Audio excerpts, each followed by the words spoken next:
Hey Wes, Hey Brian. what's going on, man? How you doing? Uh, I am doing great. I think I'll have to get back to you on that one, but so far so good, man. Busy day, but fun day. Nice. Yeah, I don't know. I'm not a fan of busy days, and in all fairness, I'm not really a fan of fun days either. So, um, dude, you're celebrating a birthday over there today, right? I am celebrating a birthday. My daughter Isabelle is 15, and super proud of her and having a great time over here. Happy birthday, Isabelle! Happy birthday, Isabelle! And I have to tell you guys. So please, everybody in the chat, wish Isabelle a happy birthday. Make her know that she is loved. I have to say that it blew my fucking mind just before the show here when Wes told me he had a 15-year-old. I was like, it really put things in perspective. So happy birthday, Isabelle! Also, happy birthday, Riggedy Roggedy, the game cat. It's also that young man's birthday today too. If anybody else has a birthday, throw it into the chat. We love you guys so much, guys. Let's start the show. I think we have so much stuff to talk about. Let's do it.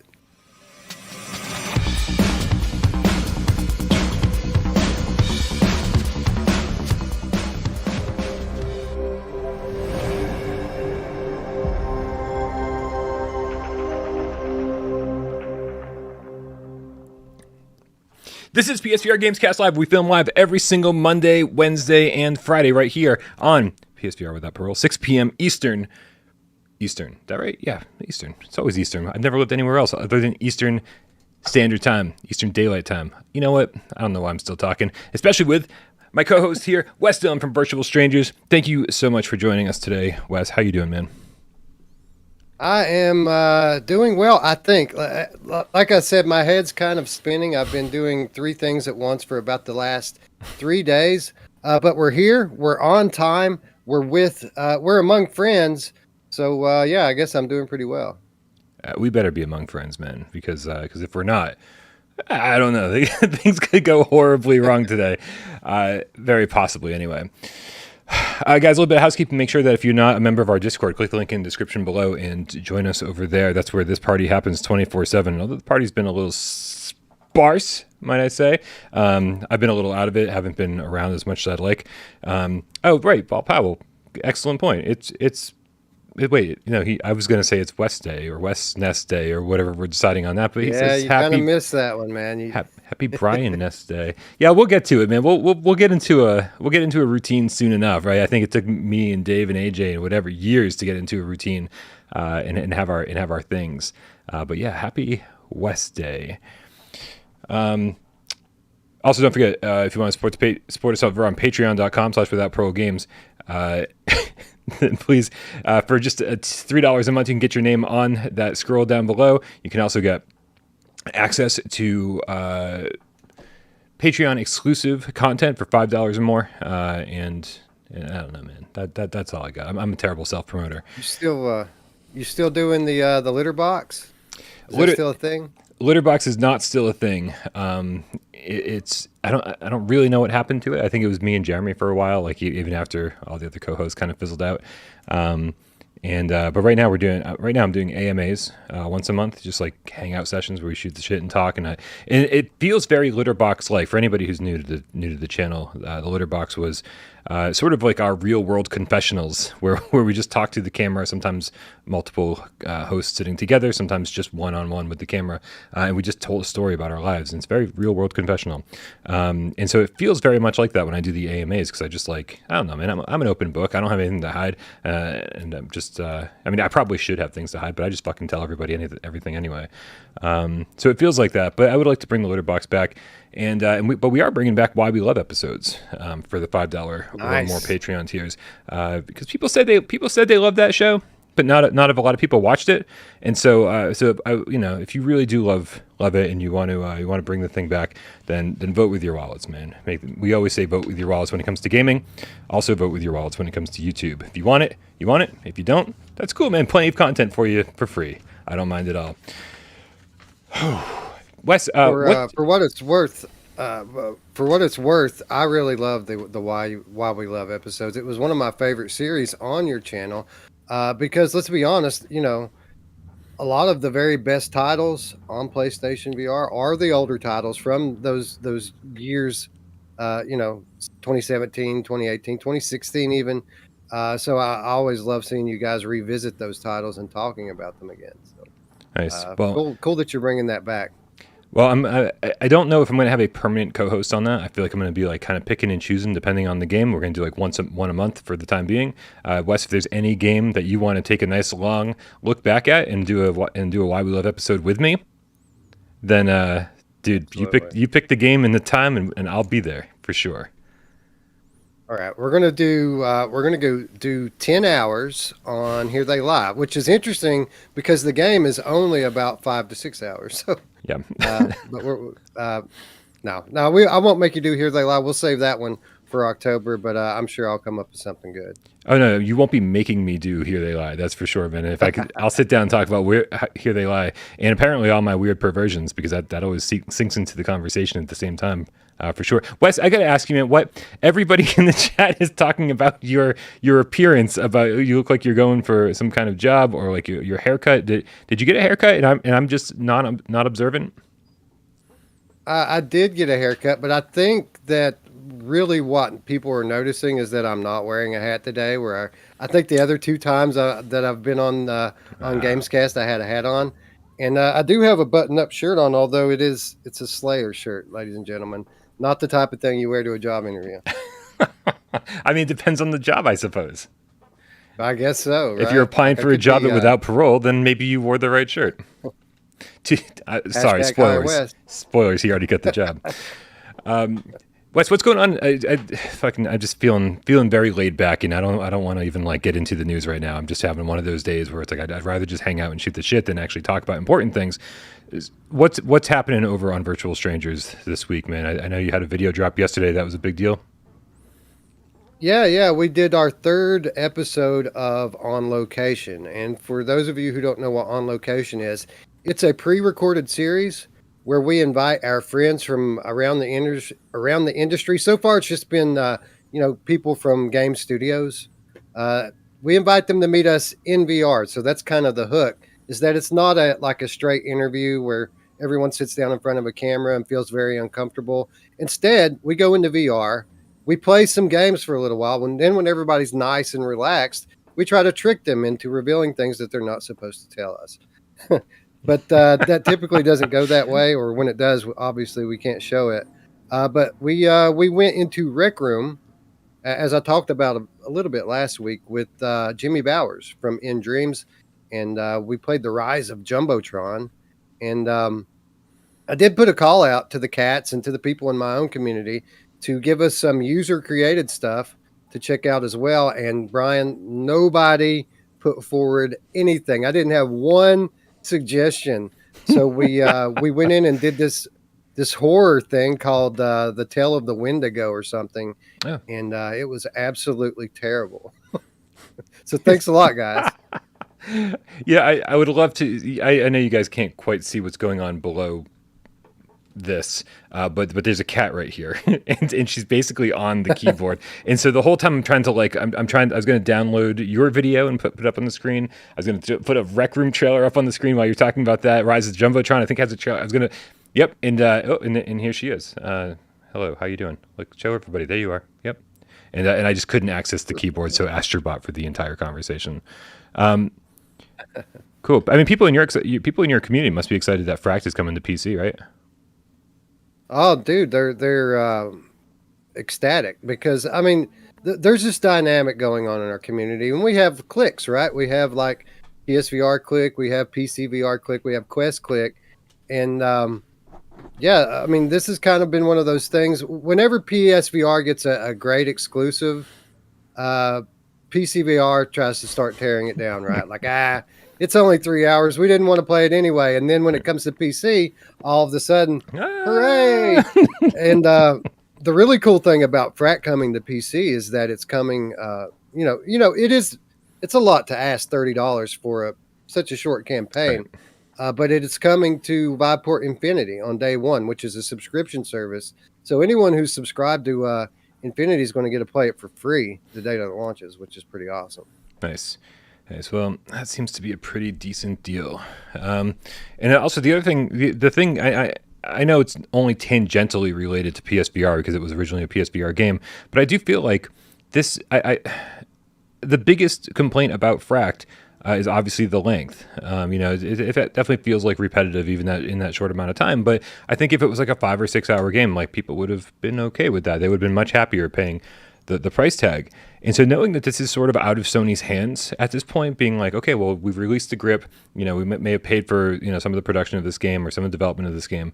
But now that it's like sort of just like back in NDreams' hands completely, you got to kind of wonder, and I'm going to assume the answer on this is no, but you got to kind of wonder, like, if maybe they'll revisit it and do some DLC for it. Do you think that's way beyond the possibilities? We did broach that topic, and no, that's not happening. Not happening. For various reasons. First of all, the same way that Sony largely financed the development of this game, Mm-hmm. I can't say much, but there are parties that largely developed the port of this game. Okay. Secondly, and we've talked about this, I don't know if you have, but on our community in years past, whenever we've been talking about the subject of Resident Evil 7 coming to PC, we've kind of broached this topic of the Sony contracts and how there's a parity clause Mm-hmm. in them so that you can't bring, like if Resident Evil 7 were to come to PC, it would have to be largely equivalent to the PlayStation version. Well, the same is true here with Fracked. So they're bringing Fracked to PC, but they really wouldn't be able to do anything with it over here that they haven't done over there. So pretty much, development of this game is done. Now, does that mean that we won't see a sequel? No, it doesn't. And whenever I've tried to kind of get into this whole DLC discussion with Jimmy, he just keeps pointing out to me just how many new things that they have that they're working on right now. Yeah. And Fracked is just not one of them. It's a finished thing at this point. Listen, I loved Fracked, despite all of its downfalls. I loved it. I thought the art design was amazing, the soundtrack, the skiing, everything. There's so many great things about Fracked. But even if they were like, hey, we've got this 2-hour piece of DLC, and it's here, we're charging you $10 for it or something along those lines, I'd just be like, I'm ready to kind of move on and see what else they have. It's like Fracked was good. We needed it when it came out. We really needed an exclusive. We needed something to be excited about on PlayStation VR. It already served its purpose, and I think the time for anything more with Fracked is past. So that's fine with me. It does sound like they've got multiple next gen VR games in development, and this is a studio we'll be keeping a close eye on for sure. Yeah. And who was it? Someone in the chat asked me a moment ago, does it work? And I assume he's talking about when I said, yeah, Vargosoft. Vargosoft says, Wes, does it work? And I guess he means, does it work when I try to get these guys' guard down and get them to share things?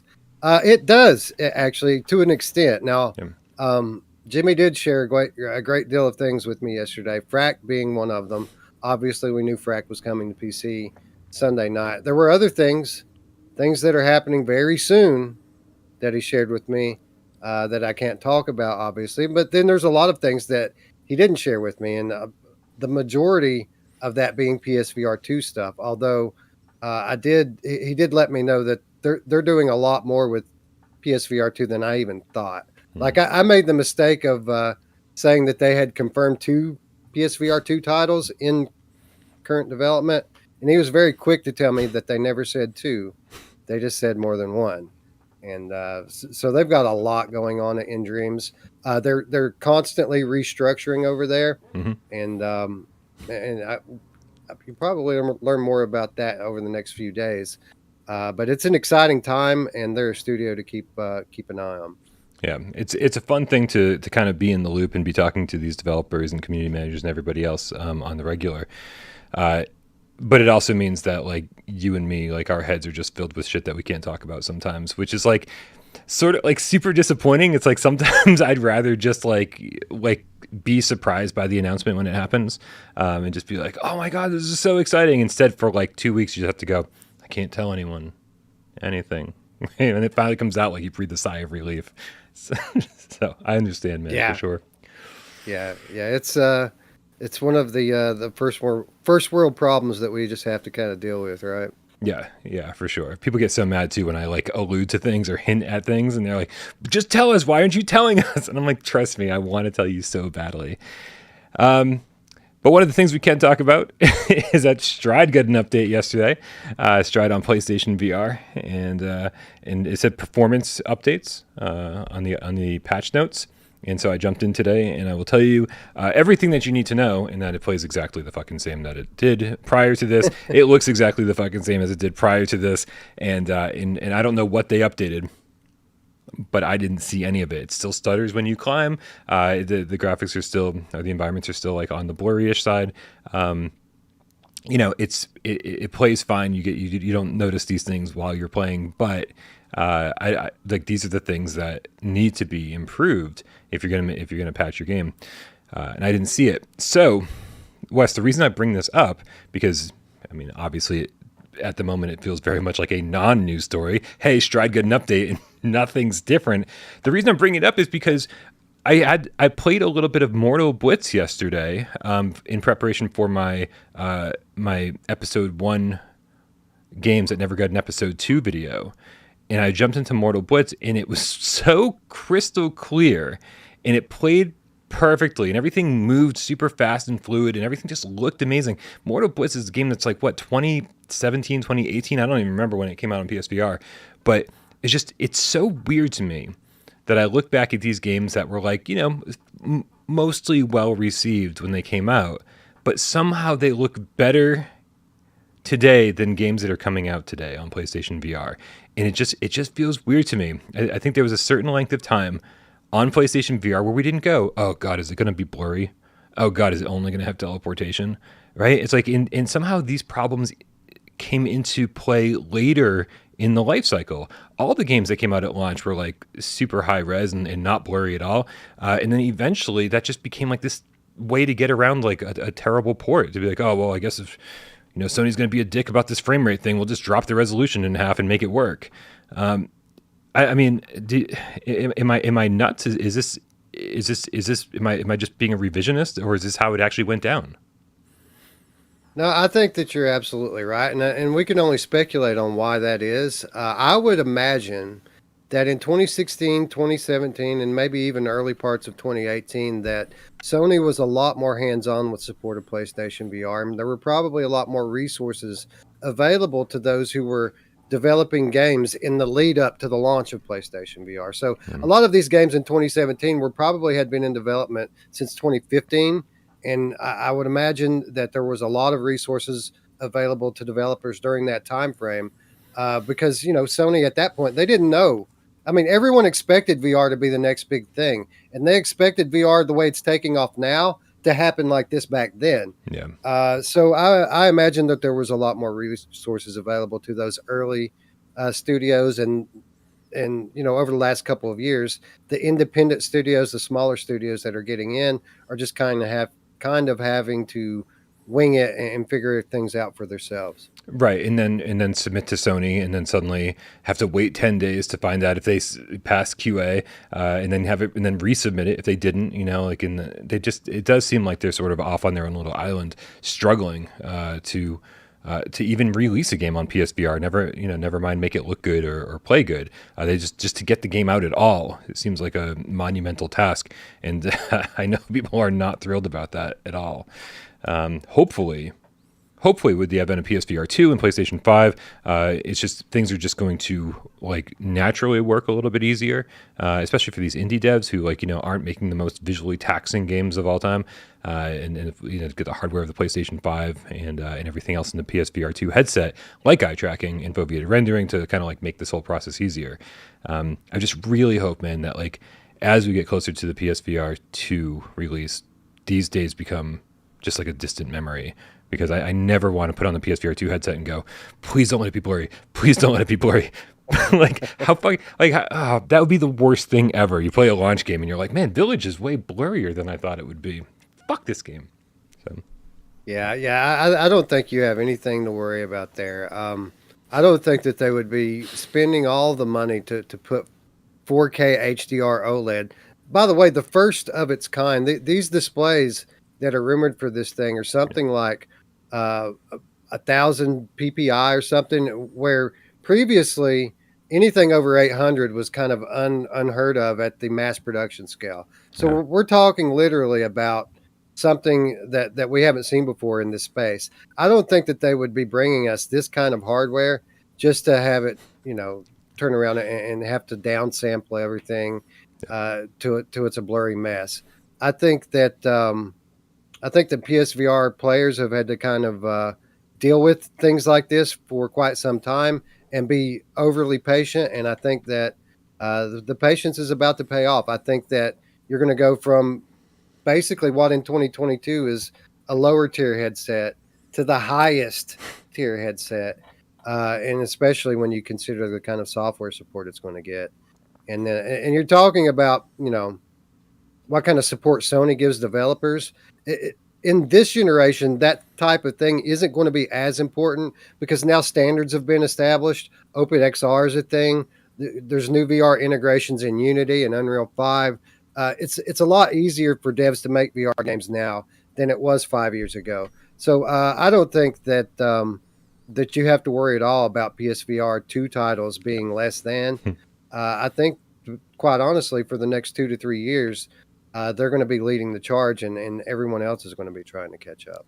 Yeah, I think so. I'm not. Yeah, I mean, hopefully you're aware and everyone else is aware that like I don't have too many concerns like on those levels when it comes to PSVR 2 at all. Just still, it would be a horrible awakening if that was the case. Yeah, and I like you said, I think that they're going to be leading the charge for the next 2 to 3 years, and then after that, I think we're going to be able to fall back a little bit on third-party support just being way stronger later in the life cycle than PSVR 1 had because PSVR 1 obviously the support was dropped pretty quickly from all the AAA devs, and we had indie studios that were supporting it, but even then eventually the lead platform became the Quest 2, and we'd be getting ports later on and everything like that. I think things are going to be a little bit different this time around. I think that the lead platform will be PSVR 2, even when you start seeing like bigger, more powerful headsets, PC kind of like. I'm assuming the PC audience will be growing like exponentially next gen as more AAA VR games get out there. So yeah, I think it's going to be a much different story next time around. But Wes, speaking of PSVR 2, let's talk a little bit about, in pure speculation, of course, The Walking Dead Saints and Sinners Chapter 2, Retribution. Obviously, they have not announced any platforms for the follow-up to Saints and Sinners yet, but from an accidental leak this morning, it seems, we found out that they will be revealing more about Retribution during the Oculus showcase, because it'll be on April 20th when this trailer goes live. It seems like somebody over at Skydance accidentally scheduled the video, and Reddit was all over it before anything was able to get fixed. And so now we know that just like Among Us, the next information about Retribution will be coming from the Oculus showcase on the 20th. Where are you at with this, man? I know that I've talked a lot about Chapter 2 and a lot of my speculation and my worries that it's just going to be kind of like the extended DLC version of Saints and Sinners. I don't think that's really going to be the case, but that is like kind of like a secret worry that I have. Where are you at with this? Are you expecting a full-fledged sequel? Are you expecting something substantive, or are you expecting just kind of more of the same? I do expect there to be substance here. I think it's going to be somewhere in between. I don't think it's going to be a full-fledged sequel in the way where they're going to build a whole new engine for it, and the game's going to look very different and play very different.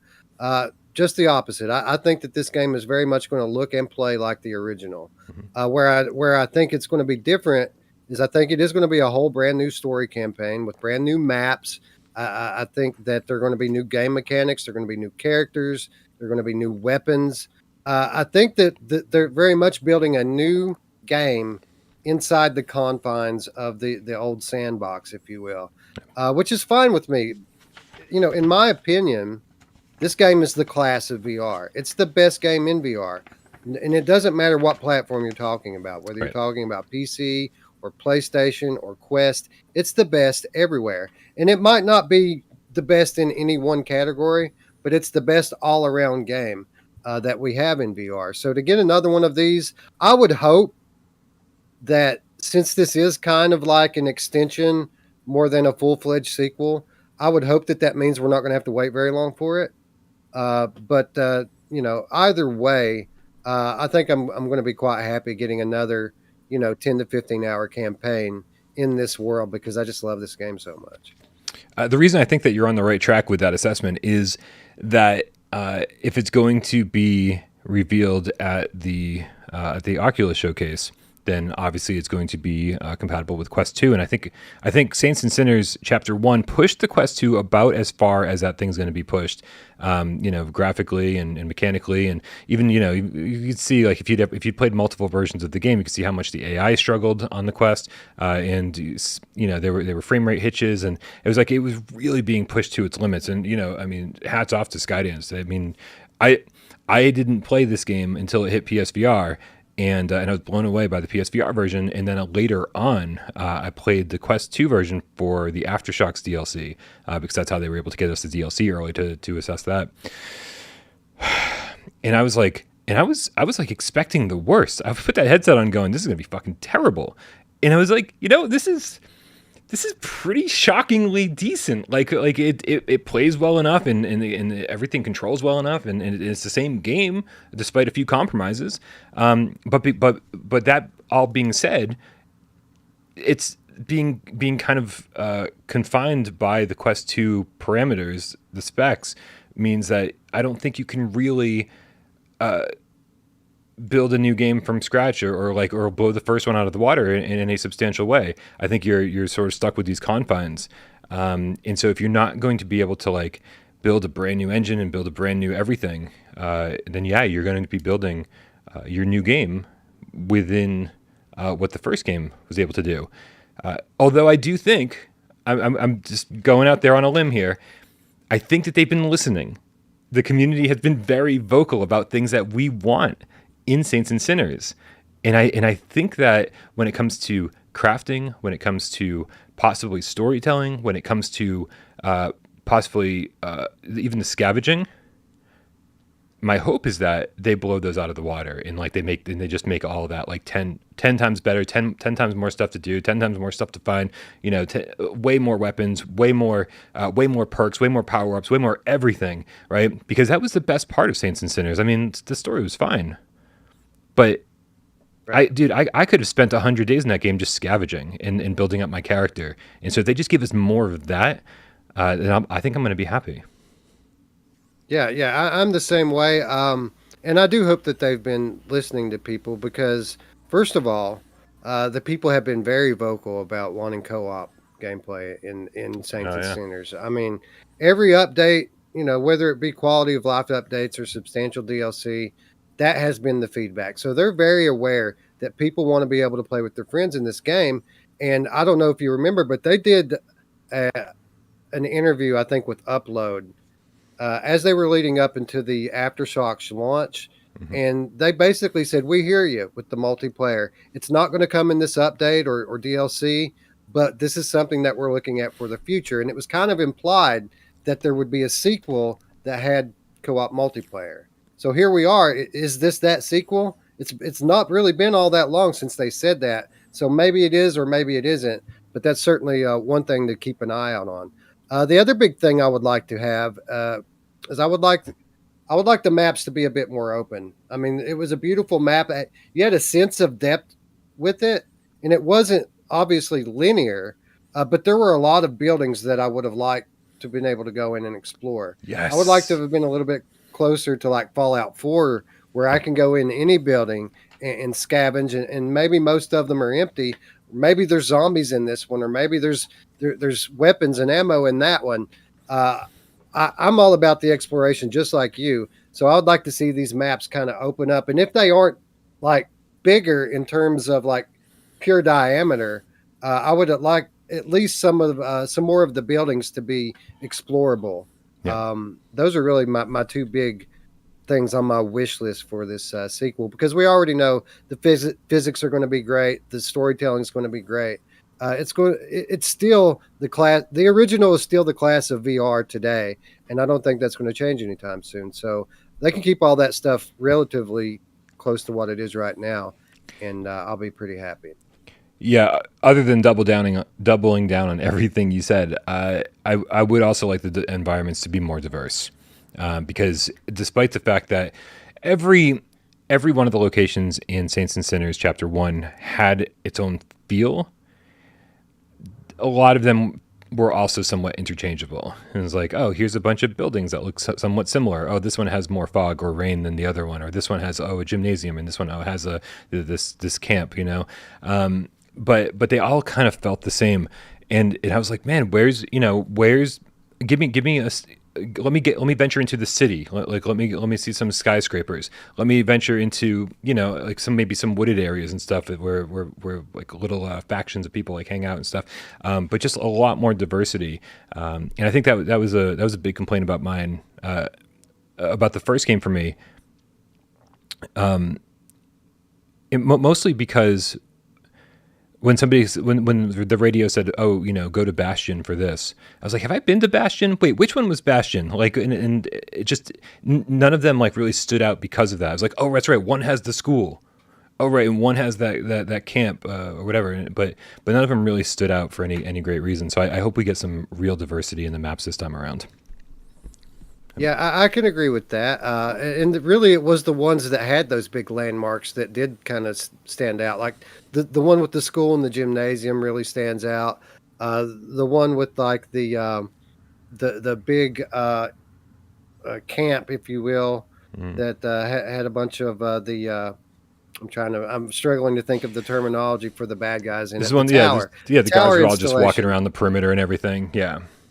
Yeah, that one stands out. But largely the residential areas just seemed exactly the same. Right. And I don't know if this sequel, if the maps within it are going to be really samey like it was with the last one. But what I can say is that these maps in the sequel should be vastly different from the original. And the reason why we know that is because they've already told us that this next chapter is going to take place in the French Quarter, old New Orleans, which if you're going to pick a spot in New Orleans to base your zombie apocalypse game, that's the best place. It's going to be beautiful architecture. It's going to be a bunch of old world stuff to look at. And I don't know about you, but I love stuff like that. I'm looking forward to exploring that aspect of it, just based on the fact of where set and setting of this is going to be so different than the last one. Yeah, absolutely. And so spoilers for anyone who didn't play Aftershocks is that's I think that was sort of the reveal at the end of that. So ta-da, we saved you some time. My bad. I didn't know that was I don't think it was in all the articles with like Upload and all the stuff talking about Retribution. By the way, anybody else feel nervous that this is called Retribution? Because I don't know about you, but I have a pile of tutorial guy corpses that are about this high, and if his people come looking for me, I'm sure they're going to want some retribution. Yeah, I'm a little nervous about this, about that for various reasons. I don't know. I feel like we could go down quite a rabbit hole, man, talking about this and speculating more on what the game will be about. But I just hope I hope that it manages to recapture the feel of the original, where it was like, there was an element of, and this is only somewhat related to what you're talking about, but like there were tense moments, there were really intense moments in the original game, but there was also these like long sections of like, you could just do whatever the fuck you wanted to, right? And it's like, and you could do the whole risk reward thing, be like, well, I could head over there, but or I could stay over here and sort of keep myself safe. And so I don't know. I just hope it manages to do that and doesn't like start doubling down on the action and like be like, oh man, it's like now it's gonna be this, now it's gonna be that. It's like, well, I want that, but I need that in between time as well. This is the same thing. Like I have interesting views on horror movies too that feel exactly like this exact same conversation, where it's like I need the downtime in horror movies, as much as I need like the big over the top strobe light flashing actiony sequences. I need there to be a balance, and I hope they strike that. So that's sort of what you're talking about, but sort of not. No, I was just trying to make a joke about all the tutorial guys that I killed, to be quite honest. But I get what you're saying. I think that Saints and Sinners does a really good job of that because, sure, every time you go to sleep, there's more dead and there's less supplies. But I kind of do feel like they let you go at your own pace. And the way I always would deal with it is I would spend one day progressing the story campaign, and then I would just spend another day just exploring and scavenging, and that's kind of how I dealt with that. And I think we're in for more of the same here with the sequel. I have to apologize, man, because that was a brilliant joke that I sort of just like stampeded over. I'd actually forgotten that you could just kill the tutorial guys and another one would just come up in its place and be like, "Hey man, totally forgot that was hilarious." I did that for way too long, Brian. Like 10 minutes, 15 minutes of just laughing and killing tutorial guy. So if anybody's going to get retribution, right, it's the rest of the tutorial guys. Excellent, man. Excellent. They all come back to haunt you. They access your first game save and find out how many of them you killed. That you say that jokingly, but it would be cool. Like one of the things that kind of let me down about the original is while they did have this kind of branching narrative and different ways you could go about getting to the ending, you always ended up at the same ending. Where I felt that maybe having this branching path should have led you to a different path at the end of the game. Hopefully, the story isn't so linear in the end this time. I would like for this game to kind of know who you are and where you've been and kind of progress in that way and allow your decisions to really have real consequence. Because if they do, endless replayability, right? You could have 5 different saves with 5 different characters who have 5 different stories. Whereas they kind of flirted with the systems that they would need to do something like that. In the end, they all just kind of had it converge in the same point and end the same, no matter what path you took. I feel like there's a lot of opportunity for them there as storytellers and game designers to give us something really special here with this sequel. I'm torn because it's a great point. But I've always sort of said the same thing. Like when it came to games like Infamous, where you're like, oh, I can be good, I can be bad. When it came to like Fallout, and there's like the meter telling you like what kind of where you fell on the map. It's for me. I kind of always have pivoted toward the side of just tell me one good story. Like, don't get bogged down with like telling me 15 good stories that I'm not going to see 14 of during my first playthrough. I was like, just make the journey a little bit longer and throw it all at me along the way, because I'm very frequently a one and done kind of guy when it comes to games. Unless the game is just the greatest thing of all time, like Resident Evil 7, which I platinumed and played through like 6 times, I think, on the channel. I'm just not going to do it. Right? I'll maybe do it twice, and even with Infamous, where it was like a very good and very bad way to play, even playing through as differently as you possibly can, I still didn't feel all that different. Right? I was like, and it just feels like that kind of stuff stretches teams way too thin. I was like, so just give me one solid path that I'm really, really going to enjoy, and I don't need the 15 endings, man. Just give me the one, the one that you want me to experience. I'm okay with that, but. I get where you're coming from there, and I guess it would be kind of hard to advocate for this type of game when it never really has been done well before. Which I did love Infamous. Don't get me wrong; that's probably the very top of my list of games that I want to be in VR. Like BioShock and Infamous are right there, 1-on-1, neck and neck with one another. Yeah. But that aside, like I feel like they give you the path of saint or sinner in this, but it really doesn't matter in the end which one you choose. And, I'm not going to get off on a big tangent on how I end the game because I don't want to spoil it for anyone, but I lived my life largely as a saint and ended up a sinner in the end. And I don't feel like it really mattered at all when it was all said and done. I would just kind of, if you're going to have a game like Saints and Sinners, I would like for that choice to kind of mean a little bit more. I guess that's really all I'm saying. Steve Iari in the chat says, I killed everyone. There was no mercy. I feel like I always begin, any game that gives me a choice, I always begin as the good guy and go, oh, I'm gonna play this the right way. And then as my brain starts to like, my attention span wanes a little bit. I start to lose interest. I just go, well, it's just going to take too much time to be nice to this guy. Let's just fucking decapitate him. And that's how I end up playing the rest of the game. So yeah, not a whole lot of patience left in this old man. That's for sure. I feel you there. Speaking of games I don't have patience for, dude, there's a huge update today. I don't know if you saw the thumbnail or the title of the video, but No Man's Sky, I mean, dude, just never-ending updates for this thing. I'm so happy for everyone in the community that loves No Man's Sky, but today we get the Outlaws update, and man, I mean, by all accounts, this is a big one. Dude, talk to me about No Man's Sky. You haven't been on the channel very much. Let people know where you stand. Where are you at with this thing? Well, No Man's Sky was something that I was very excited for when it was announced that it was going to get VR support.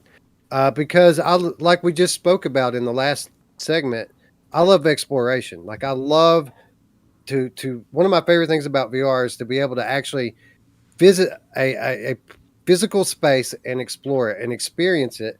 And seemingly on paper, in reality, that's what No Man's Sky is. It's endless exploration, endless worlds for you to explore. So literally before the game even got VR support, I bought 2 physical copies for my PlayStation and a copy on Steam, so that I could, get the best experience. I bought 2 physical copies, by the way, because we have 2 setups here, okay. 2 PlayStation VRs, multiplayer, right? We do multiplayer here at our house. But I tried it on PlayStation first. As you know, it was a blurry, horrible mess at launch, and I couldn't play it. I played it on Steam, and it was a bit better on Steam. It was playable, but the game just never really grabbed me. I love exploration, and I love to take in these beautiful sights. But at the end of the day, I need a little bit more substance to the game. I need a purpose to be there if I'm going to spend that kind of time in a game. And No Man's Sky never really has been able to give me that. So to be quite honest, I fell away from No Man's Sky. And while I do occasionally jump back in just to get a peek at it, it isn't something that I play very often. Yeah, every time I jump in and generally with a tour guide, like if I've got Nick with me, if I've got AJ with me or whatever, somebody who like really knows the ins and outs of No Man's Sky, then I can sort of enjoy all the new things that they keep adding, right? But if I just go in there by myself, it's really one of those games that for me, there's just so much to remember, and remembering how to craft items and the ingredients that you need and where to find these things, that like sometimes I load my save and I'm like, where the fuck am I? Like, what planet is this? Where was I going? What was the point? How do I make launch fuel? Like, I can't even get off this planet. And when I do, I'm like, where the hell am I even going?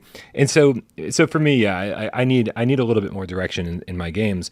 But I also need to be better at No Man's Sky. I think that's the real message here. I need to spend more time with it. I need to be better at it so that when these updates actually happen, I'm not flailing around on the surface of some unknown planet going, how the hell do I get out of here? I can actually just go and experience like the new updates. And because this update, man, seems pretty impressive. And so I would have absolutely loved to be able to just jump in today and gone, oh yeah, no, this new update's amazing. But sadly, one of the things about Without Parole, that I don't like means that I don't get to spend as much time with certain games as I'd like to. Yeah, absolutely.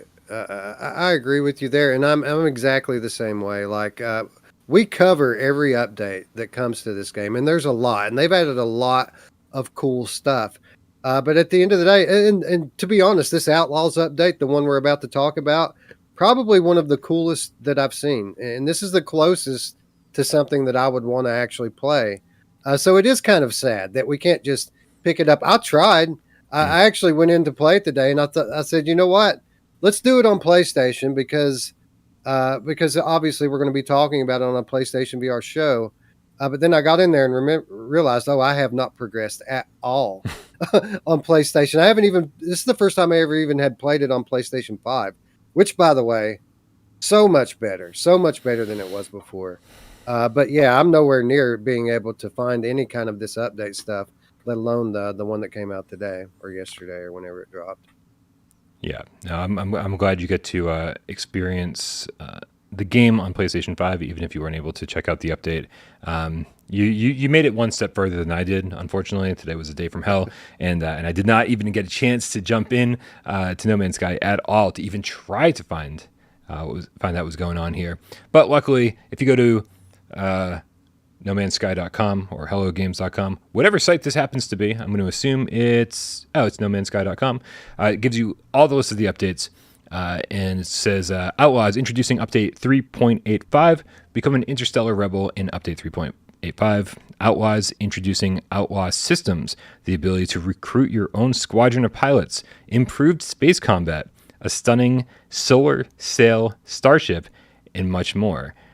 Here, let's keep scrolling on down here. Solar ships are a new high-tech starship class with full and diverse range of procedurally generated variations. These versatile and efficient long-range travelers come with their own unique technologies and can be found all across the universe. I think I'm on my second ship ever in No Man's Sky, and I don't know how it differs at all from my first ship. Outlaw stations across the galaxy star systems have fallen under Outlaw control. System authority has been surrendered to rebel forces, leaving space unpoliced and ripe for piracy. As well as having no sentinel interceptors, Outlaw systems have their own technology merchants, their own marketplace for contraband items, their own unique mission agents, and much more. Dude, you know what all this screams to me as I'm reading through it? Star Wars, dude. It's everywhere. That's what it screams to me. Yeah. Yeah, no, I think I skipped the most obvious one. But what this screams to me is that people who are jumping into No Man's Sky for the first time right now, who've never played No Man's Sky before and didn't have to wade through all these updates and see, oh, what's new. They're in for a fucking amazing time, right? Just to see all these things that have been added over the last, God, was it 7 years? I don't even know. And it's just an incredible game with so many different systems and so many different things going on now, that I kind of wish that I'd never played the game before and could just dive in for the first time now. Although, I mean, I'm not all that far off. I've only spent 30 or 40 hours with the game, and if I started a new save, that's essentially what I would be doing, is experiencing all this for the first time, integrated into the game, just as it sort of always meant to be. Improved space. I mean, please. Oh, sorry, go ahead. No. Continue. No, I was about to get off on a 5-minute rant about what I want this game to be and what it probably will never be. Oh, no. And you're talking about what it is. So please, sir, continue. I think you and I are probably on the same page. I think we've talked just enough about No Man's Sky for us to be in a similar state. AJ out there must be in his glory. Hopefully he's playing this. Hopefully he's streaming it over on PSVR Underground, even as we speak. Who knows, man? But he's the guy that you want to watch play this game, because when you watch somebody like AJ play this game that knows the ins and outs, it's a totally different experience than watching me go, oh wait, how do I do that thing with the visor? What button is that? I've watched AJ play this a bunch, and it's the same thing every time. It's AJ running around going, wow. He's so in love with this game, and it so amazes him every time that he plays it. I'm happy for him more than anything when I see updates like this come out, because I know he's going to get another 5 to 10 hours of wow. Yeah. Yeah. And I jump in and I'm like, space tremors. Good. All right, cool. Let's move along. Improved space combat. The risk and reward of space combat have been rebalanced for challenge, flow, and speed. Dramatic. Why can't I move this thing around? My cursor doesn't work anymore. Yay. Okay, well, that's always fun. You guys can struggle with me. Dramatic explosions, destruction effects for ships, asteroids, freighters, and space cargo have all received an overhaul, making gunning down vessels more satisfying than ever. How long does this go on for, man? This goes on for quite a while. Passing frigate fleets. Gaze up from planetary surfaces to see occasional fleets of frigates thundering across the skies. In addition, the warp and engine effects of all the frigates and freighters have been overhauled for additional flair and impact. Now, smuggling. See, why isn't smuggling taking a bigger headline here? Purchase contraband goods from outlaw stations, then shuttle them across regulated systems to sell for a large profit. I really like that. That really adds a ton of risk and reward to this, getting to the contraband sections of the galaxy. System authorities may now scan passing ships and probe their cargo for illegal goods, with Sentinel interceptors primed to deal with would-be smugglers, and enterprising pilots can install countermeasures in the form of a cargo probe deflector. This is so crazy, man. It is absolutely crazy that there's so much to this game, and they just keep adding to it. This is I love everything I'm hearing, though. I do. I really do. This sounds awesome to me. I just need to get another 100 to 200 hours in this game to be able to appreciate all of it. Yeah, I'm not a grindy game type of guy. I don't have any kind of appreciation for games that make me collect resources and maintain my ability to stay alive just through collecting and grinding. That's not my sort of thing. But my biggest criticism of No Man's Sky has been that it's really been all about the exploration, and there really aren't many signs of civilization.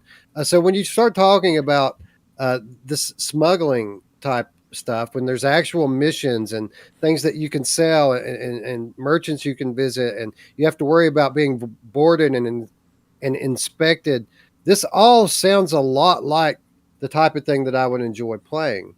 Now, is it worth going through the other myriad of things that I would need to do to get to the point where I could appreciate something like this? I don't know, because really, I need a campaign, man. I need a campaign. I need somewhere in this infinite universe there to be planets. These guys that are boarding me and inspecting and trying to bust me smuggling, I need to know what home planet they're going back to so I can follow them there, right? And see what's going on, on the ground level. This is the type of stuff I want from No Man's Sky. And as much as they add, it doesn't seem like any of it adds up to kind of the kind of thing that I enjoy. I feel, all the stuff that they add, I think makes everything that you do in this game so much better and so much more interesting.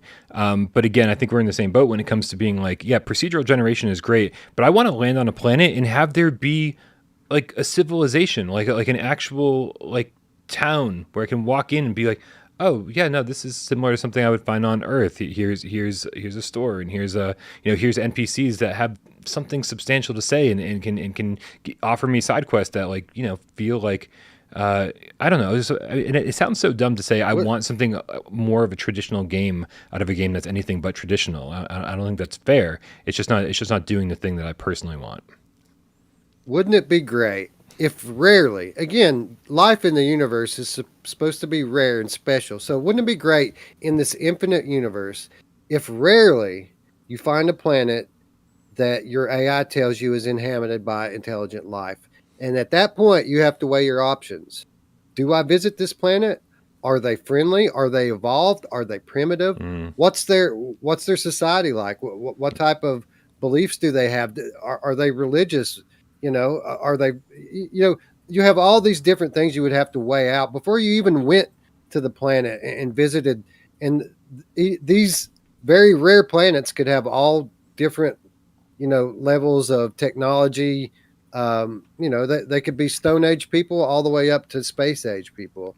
And, obviously depending on where they're at, whether they're friendly or whether they're, or not, a whole subset of missions, story camp. I mean, you don't have to give me like a 20-hour story campaign, but it would be nice to have a few different things to work through as you discover these places. That's the type of stuff that I feel like this is lost potential, because they have the canvas here to paint a masterpiece on, and it just doesn't seem like they're moving in that direction. Now that could change. Obviously, they could be working on something like this behind the scenes. I did hear that they're nowhere near done with it. Like they're still planning to support this for years to come. So maybe they're working on a big update like that. But that's really that. Anytime I look at this game, I see lost potential because of what they could do with it, right? Yeah. And they just don't, you know.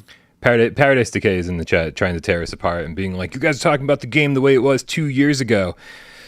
Okay, well, I'll tell you right now. Probably, yeah. When I've stopped in and I've checked out each and every update, I haven't seen anything close to what we're talking about. Like, yes, they added a campaign, but it was like, oh, here's some beacons that deliver some text that just again drive you from one planet, one procedurally generated planet to another procedurally generated planet, and they're all like, oh yeah, if you want to get out of your ship and you want to like go mine for its minerals and shit that like you don't have, great, but like yeah, I mean settlements. There's towns. None of it at all comes close to any kind of crafted game that I've played. I know I use the word crafted opposite to procedural generation, saying, you know, like these handcrafted places, these handcrafted NPCs, these handcrafted quests, these handcrafted residences. And so I'm with you, Wes. I've seen the updates. And sure, maybe I haven't seen all the updates because I don't have that much time on my hands, but yeah, it's not doing the thing that I want, even with all the updates that say they're doing the things that I want. I think it's an amazing game. I don't want anyone to misread me here. Yeah. But sure. that's why I'm not ever voting for it for like the best game on PSVR, even though I think I did that one time. So. It's like they add these amazing things that make it, you know, even more diverse. I think it's diversity in gameplay is one of the strengths of the game. But everything that they add to it, there's another title that does that thing better, and it's better for me. For example, this Outlaws update seems great, but I'd rather play Star Wars Squadrons, right? Like, you know, crafting and exploration. Sure, all that's all well and good, but to be honest, I'd rather play the Solus Project. At least that's got some kind of a story to it, and weather effects, and it does. You know what I'm saying? Yeah. I'm off base. No. I want to point out that Paradise Decay updates his statement, but says, you need to play for a few hours first. I have still not found any settlements, and I have 200 hours in the game. You and I play games much differently, Paradise Decay. That I think that statement that you just posted in the chat says everything we need to know about No Man's Sky and how much time you need to put into to discover these things that you're that you're talking about. And that's great for some people. And if you want to spend thousands of hours in a game, I generally just don't. I pick and choose my battles, and I have chosen not to pick this one. I respect everybody who loves this game and enjoys all the updates. Oh, for sure. But it's just, unfortunately, it's not for me. And to be honest, when I was in there today, I was very impressed, not only with the way it now plays and looks on PS5, but I kind of enjoyed it, you know, which is a bit of a change. Like, I didn't want to stop playing it when I did. I just had to because I was out of time. But I mean, it's enjoyable for a while. It's just, it's not the type of game that I can sink the kind of time into that it really requires to really be into it the way that I would need to be. Yeah, absolutely. Speaking of time, Wes, it's time for you and I to play the crowd favorite game. Time to play the feud. That's Just right. play the feud, Brian. All right, man. Well, I'm the host this time around for PSVR 20 questions, and that means I've got a game up here, and you've got 6 minutes out there, and 20 questions. Yes or no questions to help Wes. Guys, you really need to help Wes, right? Please help me. We don't want anyone to ever fail on the show. We want to see everybody succeed. We want you to guess the game, man. I'm on your side. Right? Not all the co-hosts agree about that. But let me put 6 minutes up on the clock. And Wes, you got 20 questions. Are you ready? I'm as ready as I'm going to be, Brian. I don't know how I feel about that answer. You know what? I'm a little bit nervous. So I'm going to bring up the game on the PlayStation Store. Spoilers. It's on the PlayStation Store. Guess what? That doesn't help you at all. I just want to make sure that I have all the information that I might need at the ready. Actually, I've been meaning to ask you some questions about what what we can select and what we can't select, but I'll save that for off air and next week when I get a pick. Okay, excellent. Here we go. Let's do this. 6 minutes and go. Is this game from a known IP? Yes. Okay. Is this known IP from outside the world of gaming, or is it primarily? Well, I guess I have yes or no questions, right? Is this IP known in the world of entertainment outside of gaming? Outside of gaming, no. Okay, so this is a gaming franchise. Is this game good? Yes. Yes. Okay. Does it support DualShock? Yes. Does it support Move? No. That's 5. All right. So this is a DualShock game from a known IP, a gaming IP. Is this a game played primarily in third person? I wouldn't say so. This question will come back to haunt us later when the game is revealed. Is this does this game have vehicles in it? No. Okay. Well, wait a minute. Just because it doesn't support moves does not necessarily mean that it's DualShock only. But the fact that it is a known IP probably precludes it from being an aim controller game. So you said this game does not have vehicles, and is No vehicles. mostly first person, but maybe not always because of. I would say don't get hung up on that question. I see. Yeah. Would you say? I like what you're thinking there, history. Would you say that like art and music are a big focus behind the design of this game? I would say that, yeah. I see. And has this developer brought us other PlayStation VR games? Yes. Okay. I like where you're going there, history. I think you might be onto something. I'm not looking in the chat, so I don't know what history's saying, but okay. It from all the sounds, man, it's like you're on the right track. Right. Let's see here. How can we narrow this down? The IP that this particular game is based upon, is it something that has spanned many iterations over many console generations? Yes, that's 10. I don't think you're going to really need the next 10.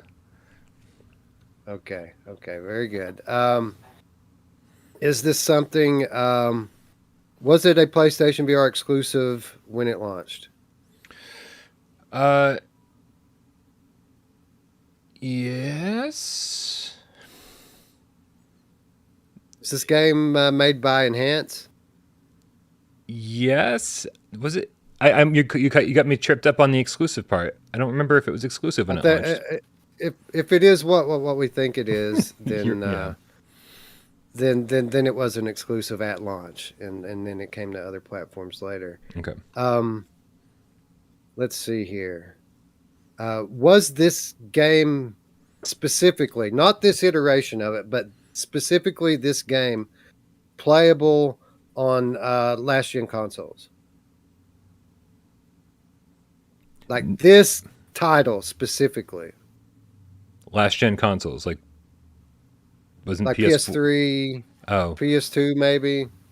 Sure, yeah. I mean, yeah.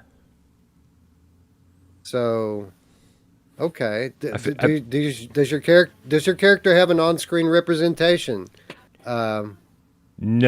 Is there a character model? No. I'm worried we're going down the wrong path here. I feel like maybe I misdirected you on accident. So you don't have a character. How much time do I have left, Brian? You got a minute and a half. And so the questions I was the question that I was unsure about was it exclusive at launch? And so I don't even want to count that question because I'm like I don't think it was, but maybe it was. And then I think the follow-up question to that was really confusing to me, where it's we were asking this about this iteration or not this iteration. Well, I'm moving down the path of Tetris Effect here. Mm-hmm. And I'm trying to differentiate whether or not it's Res or it's Tetris Effect. Mm-hmm. And Tetris Effect obviously was not on last gen consoles. Tetris Effect is only on this generation's consoles. Whereas Res has been around forever in its various iterations. It's always been Res, you know what I mean? It's always been Res Infinite. Well, let me tell you that one of those games has move support and one of them does not. And you already asked about move support. That's right, no move support. So thank you. You're welcome. I felt bad because I was confused about some of the questions, so I figured maybe I'd re-guide you down the right path. Okay. Well, I'm just going to go ahead and go on a limb here and ask you: is this game Tetris Effect, Brian Paul? This game is Tetris Effect. Thank you. I was confused, man. I was confused. There was confusion abound, but was Tetris Effect a PS4 exclusive or a PSVR exclusive when it launched? Yeah, maybe not VR. It was a PS4 exclusive. That is, I'm almost certain of that. Okay. Or maybe I don't know now. Maybe it was available flat on other consoles, but only in PSVR. Like the VR support. Right, the VR support was exclusive. I remember that specifically. Okay. Because it debuted during like a state of play. Actually, I remember specifically there was a PSVR event, and we were supposed to get like some big reveals and stuff, and everybody was just destroyed because the biggest reveal was Tetris Effect. That was like the big reveal, and people were like, "What kind of garbage is this? Tetris in VR? Who cares about that?" Yep. And then it turned out to be like one of the best titles of the year, in my opinion. Yeah. I love Tetris Effect. Yep, I think the only thing that screwed it over, I think, was the lack of multiplayer at launch, and then we ended up getting the connected update for that, and man, it is pretty fucking good. You know, I still never played the multiplayer in Tetris Effect. I've never tried it. Huh. I mean, it's exactly what you think it is. I'm not a big there's like a cooperative mode that I'm like, I don't know, I don't need that, but I like the head-to-head mode. It's good stuff. Although I will say, the Tetris game that grabbed me the most had the most multiplayer ever, and that's Tetris 99 on Switch. The game is lots of people love Tetris 99. Super addictive, man. Playing against 98 other people at the same time, Tetris. It's super chaotic, but it's one of the greatest things ever. Love it.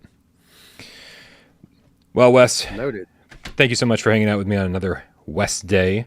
Guys, don't forget in the chat to hang out over at Virtual Strangers. Go subscribe to Wes's channel over there and support them. Thank you for that, Brian. Tonight we're going to be talking about Green Hell VR and Flat Demio. So Demio came to like PC, Flat PC this past week, and we're going to kind of show the differences between VR Demio and Flat Demio. Nice. I was like legit. Like after I told people to check out Virtual Strangers, my brain literally blanked, and I was like, "What was the next thing I was going to say?" And I was going to say, "Wes, tell them what's happening over on your channel." And then you did. It's like you read my mind. Thank you, because the brain cells I have left are not cutting it today. So I appreciate that. Guys, don't forget to. I always do this to you. I always cut you off. Proceed. I do the same. This is me. This is me. This is the host in me trying to come out when I'm in the co-host seat. So my apologies. Proceed, sir. I also think there's just enough of a delay where we don't get to read on each other as much as we should, like as we would face to face. As don't forget to join us over on Discord. Click the link in the description down below. Leave us your viewer takeover questions over there. There are channels to ask Wes questions, ask me questions, ask Dave, AJ, I mean, fucking everybody questions, man, for sure. Ask everybody questions. Come hang out there. And also, don't forget, I just started up the new series of 50 hidden gems in 50 days. I'm going to be streaming 50 different PlayStation VR games over the next 50 days. As you saw, I didn't do one today. And I warned everybody yesterday that could happen. So that means tomorrow, very likely, I'll be doing 2. So that's just going to happen. That's how it's going to work. Well, for what it's worth, I rather enjoyed the video that came up instead of that one. The episode 1 without an episode 2 video, I thought was very entertaining, and it made me remember titles that I had forgotten about. So. Nice. Yeah, and everybody gave me enough suggestions, I think, that I could actually do an episode 2 of that episode 1. And of course, everyone made the joke that you should have promised an episode 1 or an episode 2 and then not delivered. So perfect. Yeah, I missed out on that. Perfect opportunity for a great joke, and I missed it. All right, you guys. Thank you again for hanging out, and we will see you back here on Friday with Miles Dyer for our typical thought-provoking Friday shows. But for now, Wes, let's get out of here, man. And let me run that intro. And thank you, everybody. Love you hanging out. Thank you to everybody who tipped. Thank you to everybody. Did I not? You know what? I think we got like one tip during the show, and I still didn't give him a shout out. Anathasios Sakiris with the €5 says, keep it up. There we go. I got it just before the end. I made it. Also, happy birthday to everybody out there. I'm sure it's more than just the two we gave a shout out to. We love you so very much. Let's do this. You. Bye.